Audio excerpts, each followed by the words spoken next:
Shalom jemaat yang dikasihi oleh Kristus, senang sekali saya Pendeta Rubin Adi Abraham bisa melayani Anda dalam ibadah ini. Hari ini saya akan menyampaikan firman dengan judul Tanda Terkini bahwa kedatangan Kristus makin dekat. Wahyu pasal 22 ayat 12 berkata, "Sesungguhnya aku datang segera dan aku membawa upahku untuk membalaskan kepada setiap orang menurut perbuatannya."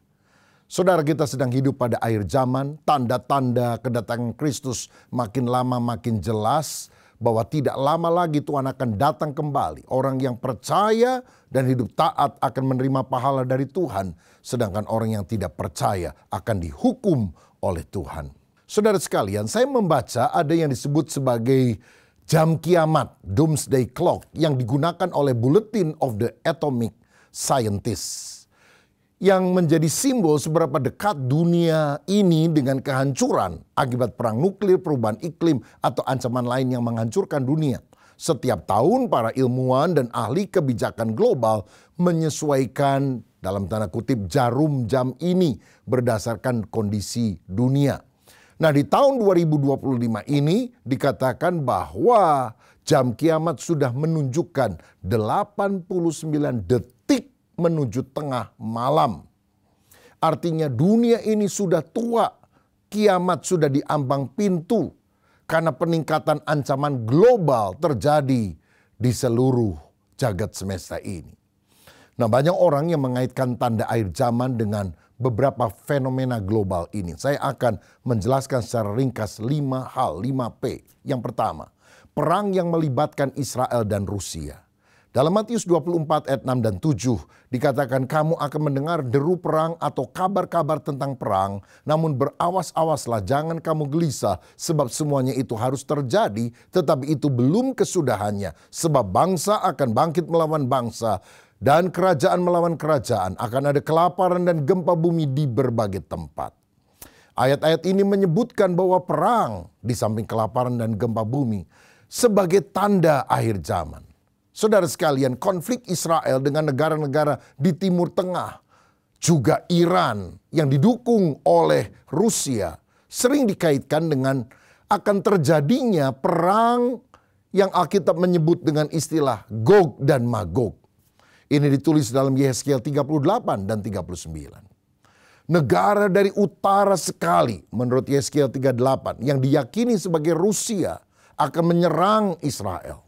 Yehezkiel 38 ayat 1-6 menyebutkan sekutu Gog atau Rusia yang akan datang, antara lain Magog, Mesek, Tubal, yaitu negara-negara bekas Uni Soviet, misalnya Kazakhstan, Uzbekistan, Azerbaijan, dan sebagainya. Lalu disebutkan Persia, dan ini adalah Iran pada zaman modern. Gomer dan Bet Togarma itu bicara soal Turki dan Syria. Put adalah Libya. Ethiopia, juga Mesir dan Sudan disebutkan. Tetapi Yehezkiel 38 ayat 13 juga menyatakan ada negara yang tidak akan ikut koalisi mendukung Rusia, yaitu Sheba dan Dedan. Tampaknya ini adalah negara di Jazirah Arab, misalnya Arab Saudi, Uni Emirat Arab, Bahrain, yang sudah melakukan perjanjian damai dengan Israel. Kemudian disebutkan tentang Tarsis, kemungkinan Inggris, Eropa, yang juga terkait dengan Amerika. Tetapi negara-negara barat ini tidak membantu Israel pada waktu Rusia dan sekutunya menyerbu Israel. Karena Alkitab berkata Tuhan sendirilah yang akan turun tangan, mendatangkan bencana dan berbagai hal yang mengejutkan. Yehezkiel 39 mencatat Tuhan akan menghukum Gog, yaitu Rusia dan sekutunya. Mayat mereka akan dikubur 7 bulan dan senjata mereka akan dibakar 7 tahun. Saudara, baca dengan lebih seksama Yehezkiel 38 dan 39 supaya saudara bisa lebih dibukakan hal ini. Saya hanya memberikan cuplikan saja tentang tanda terkini mengenai kedatangan Kristus. Nah, perang besar ini akan membuka jalan bagi perang berikutnya, Harmagedon, di mana Antikristus pertama akan tampil tampaknya sebagai penyelamat dunia dengan membawa solusi damai, tetapi ternyata dia akan membawa kehancuran yang fatal. Tanda terkini tentang kedatangan Kristus makin dekat adalah perkembangan AI, Artificial Intelligence, dan teknologi kontrol. Pada masa kini, Artificial Intelligence, AI, semakin canggih. Sudah diproduksi mobil-mobil tanpa supir yang bisa membawa kita kemana saja tanpa tabrakan dengan yang lain. Ada drone yang bisa mengantar barang, sehingga kalau kita pesan barang yang datang bukan lagi orang, tetapi pesawat drone ini.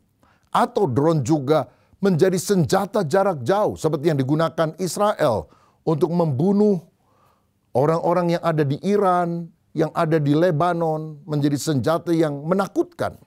Ada robot-robot cerdas yang dilatih menuruti permintaan manusia, membantu membersihkan rumah, melakukan banyak pekerjaan lain. Tapi juga ada robot yang sedang dipersiapkan untuk menjadi senjata, bahkan prajurit di dalam peperangan yang akan datang. Oh, ini sangat menakutkan.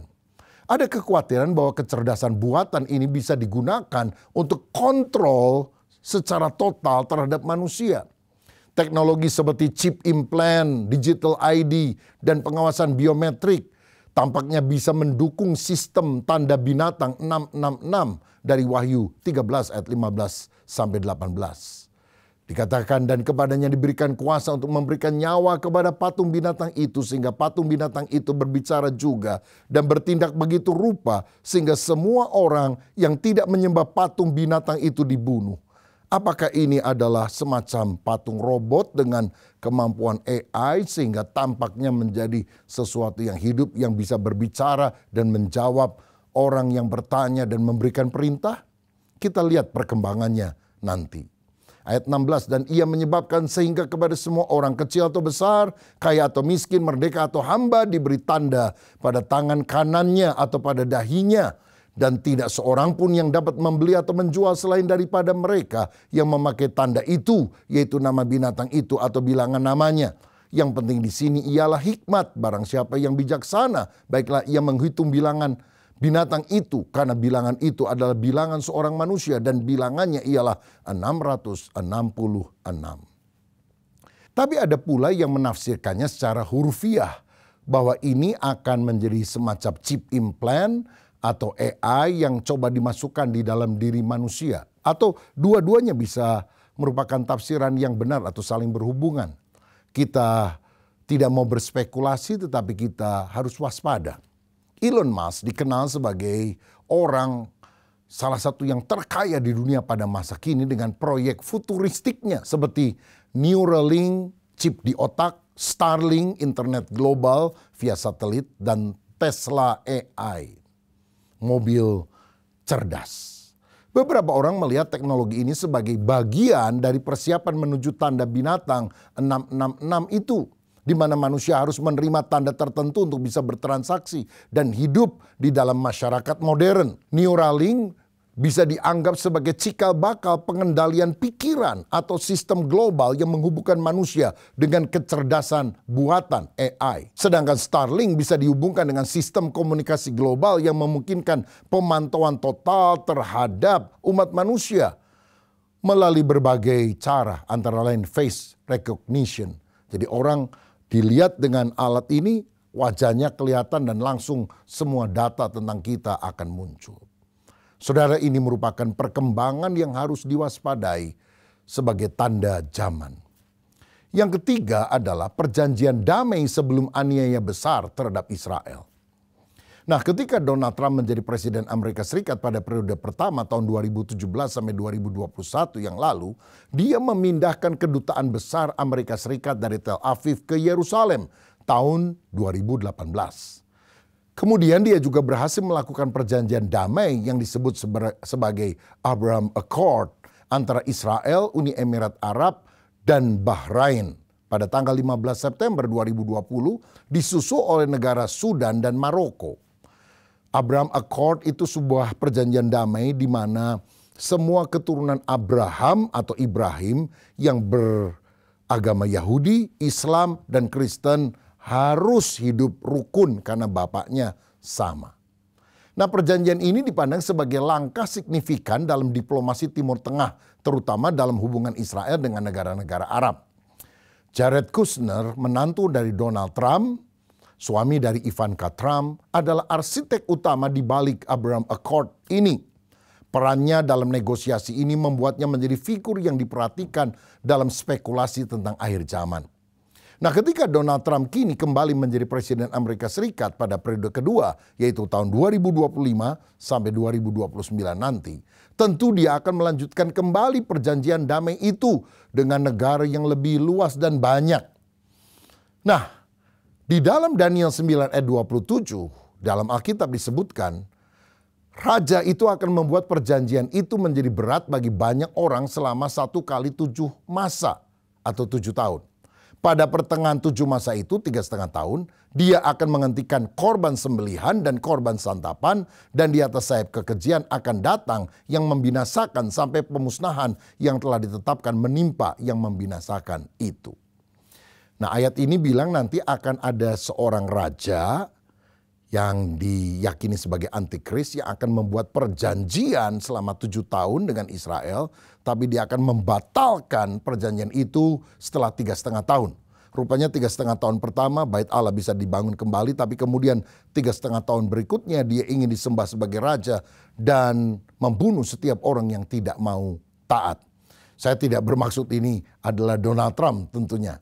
Tetapi ada orang-orang yang menduga jangan-jangan perjanjian damai itu yang sekarang diupayakan itu bisa dilanjutkan menjadi perjanjian oleh satu sosok yang Alkitab menyebutnya sebagai antikristus. Siapa orangnya kita belum tahu. Sebab dalam 1 Tesalonika 5 ayat 3 dikatakan apabila mereka mengatakan semuanya damai dan aman, maka tiba-tiba mereka akan ditimpa oleh kebinasaan seperti seorang perempuan yang hamil ditimpa oleh sakit bersalin. Mereka pasti tidak akan luput. Jadi sebelum kesusahan besar, sengsara luar biasa akan menimpa bumi akibat ulah dari si antikris, akan ada masa damai sementara. Tetapi kemudian dihajar oleh kerusakan besar yang disebabkan oleh si jahat. Saudara, kita harus mengupayakan perdamaian. Itu sesuatu yang baik. Tuhan ingin agar kita menjadi juru damai. Tetapi Alkitab bilang akan ada masa perdamaian yang dilakukan oleh antikris hanya beberapa saat sebelum kesengsaraan besar akan terjadi. Nah, kapan nubuatan itu akan terjadi? Apakah pada zaman Donald Trump ataukah setelah itu, kita tidak tahu. Dan kita tidak boleh berspekulasi tentang hal ini. Nanti takut salah, saudara sekalian. Tapi kita harus waspada karena apa yang dikatakan Alkitab pasti digenapi. Yang keempat adalah perkembangan sistem keuangan digital dan tanda 666. Wahyu 13 menyebutkan tanda binatang 666 yang diperlukan untuk membeli dan menjual. Perkembangan dari central bank digital currency, mata uang kripto dan pembayaran digital bisa mengarah kepada sistem ekonomi global yang dikendalikan oleh segelintir elit politik pada akhir zaman. Hari-hari ini perang dagang sedang terjadi di mana-mana, khususnya antara negara Amerika dan China. Siapa yang akan menang dalam perang dagang ini akan menguasai dunia. Maka Amerika menaikkan tarif sampai 25% untuk barang-barang China yang mau dijual ke Amerika. Lalu China juga membalas dengan strategi yang tidak menyebabkan barang Amerika bisa diterima dengan gampang di China. Perang dagang ini merupakan fenomena yang dapat menggoncangkan ekonomi dunia. Hari-hari ini termasuk perang teknologinya terjadi. Misalnya AI, ChatGPT, OpenAI dari Amerika Serikat. Ada lawannya yang jauh lebih murah dan lebih canggih lagi. Misalnya DeepSeek dari China. Banyak negara yang sekarang juga tidak mau tergantung kepada dolar Amerika di dalam transaksi mereka. Kemudian mereka membentuk gabungan dengan nama BRICS yang terdiri dari Brasil, Rusia, India, China, dan Afrika Selatan. Termasuk membentuk mata uang baru yang akan diedarkan BRICS. Nah, beberapa negara termasuk Indonesia kemudian bergabung ke dalam BRICS ini. Ada orang yang berpikir bahwa jangan-jangan ini menjadi awal dari satu mata uang global yang mendukung sistem antikris. Apakah jika benar demikian? Kita lihat tanggal mainnya. Nah, ada spekulasi bahwa Jared Kushner, menantu Trump, yang menjadi arsitek perjanjian damai antara Israel dan negara-negara Timur Tengah, itu adalah sosok antikris. Ini ada orang yang mengkaitkan dia, saudara-saudara. Kenapa? Katanya Jared Kushner ini pernah memiliki gedung di Fifth Avenue, Manhattan, New York, yang nomornya itu dan nama gedungnya 666, 666. Dia membeli melalui perusahaannya Kushner Companies yang terjadi transaksinya tahun 2007. Tetapi di kemudian hari dia menjual sebagian besar sahamnya karena kesulitan finansial. Lalu gedung itu diganti nomornya menjadi 660. Nah, kita tahu angka 666 di dalam Wahyu 13 dikaitkan dengan si antikris. Karena itu beberapa spekulasi liar muncul mengaitkan Jared Kushner ini dengan sosok si antikris. Tetapi tidak ada bukti nyata yang mendukung klaim bahwa Jared Kushner adalah antikristus. Nah, sebaiknya memang kita tidak berspekulasi karena banyak spekulasi dari zaman dulu yang meleset juga. Ada yang bilang antikris itu adalah Hitler, Hirohito, ada yang bilang Obama, ada yang bilang Paus. Semuanya keliru, saudara sekalian.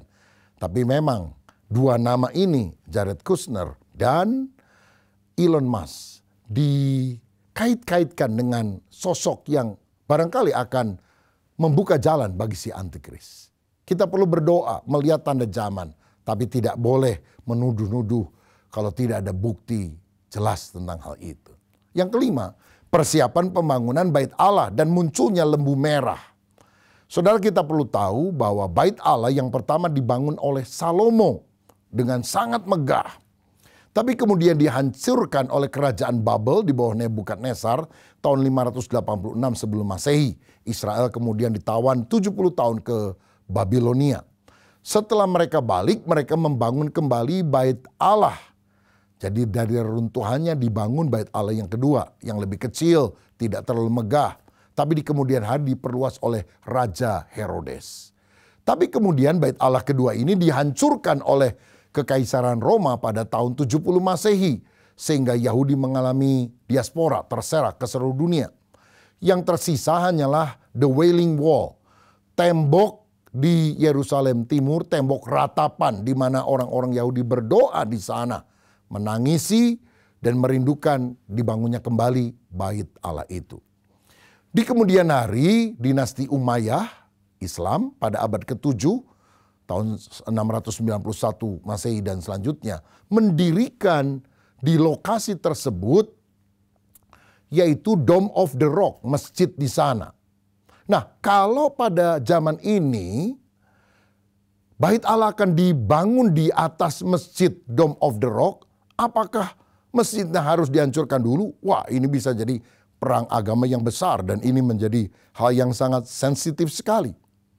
Tetapi kalau kita baca Alkitab, sebelum Yesus datang kembali akan muncul penguasa keji yaitu si antikris yang akan minta disembah sebagai Allah dan dia akan duduk di Bait Allah.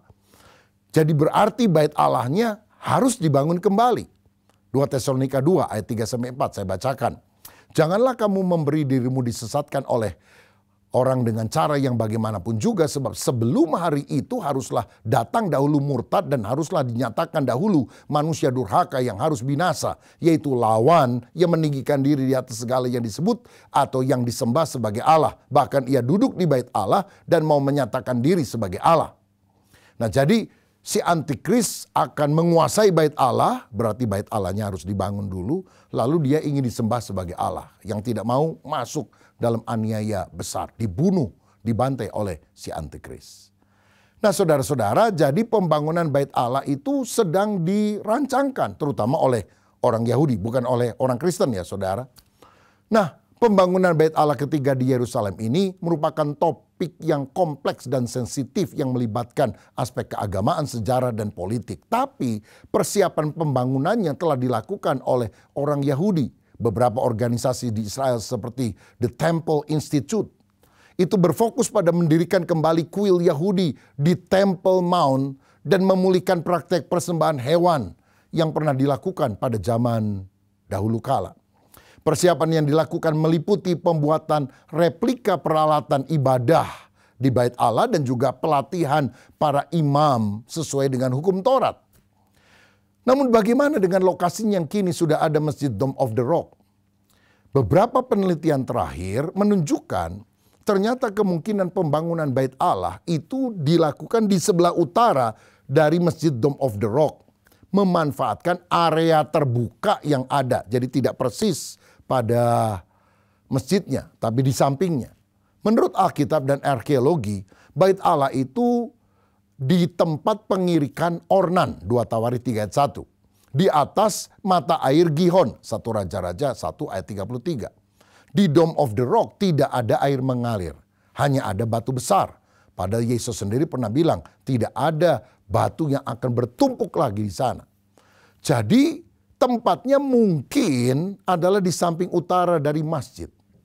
Sebab dalam Wahyu 11 ayat 1 dan 2 dikatakan, kemudian diberikanlah kepadaku sebatang bulu seperti tongkat pengukur rupanya dengan kata-kata yang berikut. Bangunlah dan ukurlah bait suci Allah dan mezbah dan mereka yang beribadah di dalamnya. Tetapi kecualikanlah pelataran bait suci yang di sebelah luar. Janganlah engkau mengukurnya karena ia telah diberikan kepada bangsa-bangsa lain. Dan mereka akan menginjak-injak kota suci 42 bulan lamanya atau 3,5 tahun. Jadi jika ini benar, mungkinkah itu dibangun dalam waktu dekat? Kita tunggu tanggal mainnya. Nah, satu hal yang penting, dalam tradisi Yahudi sebelum pembangunan bait suci harus ada penyucian ritual dengan menggunakan lembu merah, red heifer.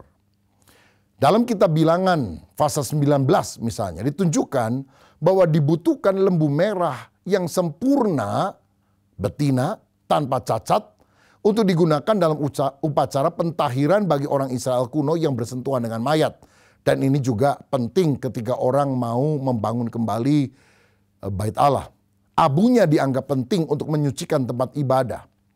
Munculnya kembali lembu merah yang sempurna, bulunya merah semua, sering dikaitkan dengan tanda akhir zaman dan persiapan menuju kedatangan Mesias. Baru-baru ini beberapa lembu merah yang memenuhi kriteria ini dilaporkan sedang dipelihara di Israel, di kota Silo di Israel. Banyak peziarah yang berasal dari sekitar 60 negara di dunia sekarang telah berbondong-bondong datang menyaksikan fenomena lembu merah di kota Silo ini. Saudara, ini juga bisa merupakan tanda terkini, terupdate dari kedatangan Kristus sudah semakin dekat. Sekarang yang terakhir, bagaimana sikap kita di akhir zaman untuk menyambut kedatangan Kristus? Pertama, kita harus mendekatkan diri kepada Allah. Zaman sekarang berjagalah, lihat dunia bergelora. Zaman yang sedang bergelora, mari kita berlindung pada firman Tuhan. Perbanyak doa intim dengan Tuhan. Baca kitab suci lebih sering. Merenungkan siang dan malam. Minta hikmat Tuhan untuk memahami kondisi zaman yang sedang kita jalani. Mari kita siap sedia menyambut kedatangannya yang bisa datang tiba-tiba. Tapi jangan takut. Yesus pernah berkata, jangan gelisah hatimu. Percayalah kepada Allah, percayalah juga kepadaku. Saudara, kita harus beriman kepada Kristus. Mari kita bangun juga komunitas iman dengan saudara-saudara seiman kita. Berkumpul dengan orang percaya lain yang memiliki iman yang teguh agar kita bisa saling menguatkan satu dengan yang lain. Beritakan juga Injil sebab banyak orang hari-hari ini membutuhkan pengharapan dan keselamatan. Injil kerajaan harus disebarkan sehingga banyak orang datang kepada Kristus.